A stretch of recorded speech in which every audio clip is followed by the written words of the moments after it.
గత కొంతకాలంగా బీజేపీలో బీఆర్ఎస్ విలీనానికి ఏర్పాట్లు పూర్తయ్యాయని ప్రచారం జరిగింది. కానీ అధికారిక ప్రకటన రాలేదు. ఇలాంటి ప్రచారం జరుగుతున్న వేళ గులాబీ పార్టీలో అలాంటిదేమీ లేదని ఎవరూ ప్రకటించడం లేదు. కానీ వచ్చే ఎన్నికల్లో గెలిపే లక్ష్యంగా తెలంగాణ రాష్ట్ర బీజేపీ నేతల్లో ఏకాభిప్రాయం కోసం హైకమాండ్ సంప్రదింపులు జరుగుతున్నట్లు తెలుస్తోంది. కారు పార్టీలో భాజపాతో పొత్తు పెట్టుకుందాం అని కొందరు కీలక నేతలు ఓకే అంటున్నా ఒక ముగ్గురు టాప్ లీడర్లు బీజేపీతో ఎలాంటి సంబంధాలు వద్దని పట్టుబడుతున్నట్లుగా చెబుతున్నారు. మిగిలిన వారు గులాబీ అధినేత కేసీఆర్ సార్కు వదిలేశారు.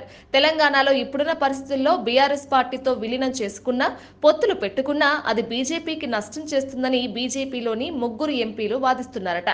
బీఆర్ఎస్ బలహీనపడుతోందని, ఆ పార్టీ ఓటు బ్యాంక్ క్రమంగా బీజేపీకి దగ్గరవుతోందని, వారితో పొత్తులు లేదా విలీనం అనే రాజకీయ పరిణామాలు సంభవిస్తే అది అధికార కాంగ్రెస్ కి ప్లస్ అవుతుంది, బీజేపీకి మైనస్ అవుతుందని బీజేపీ శ్రేణులు హైకమాండ్ కు చెబుతున్నారు. బీఆర్ఎస్ పార్టీకి గ్రౌండ్ లెవెల్లో క్యాడర్ ఉందని, పొత్తు పెట్టుకుంటే ఆ పార్టీ క్యాడర్ వల్ల బీజేపీ ఆటోమేటిక్ గా బలపడుతుందని కొందరు బీజేపీ నేతలు చెప్పినట్లుగా తెలుస్తోంది.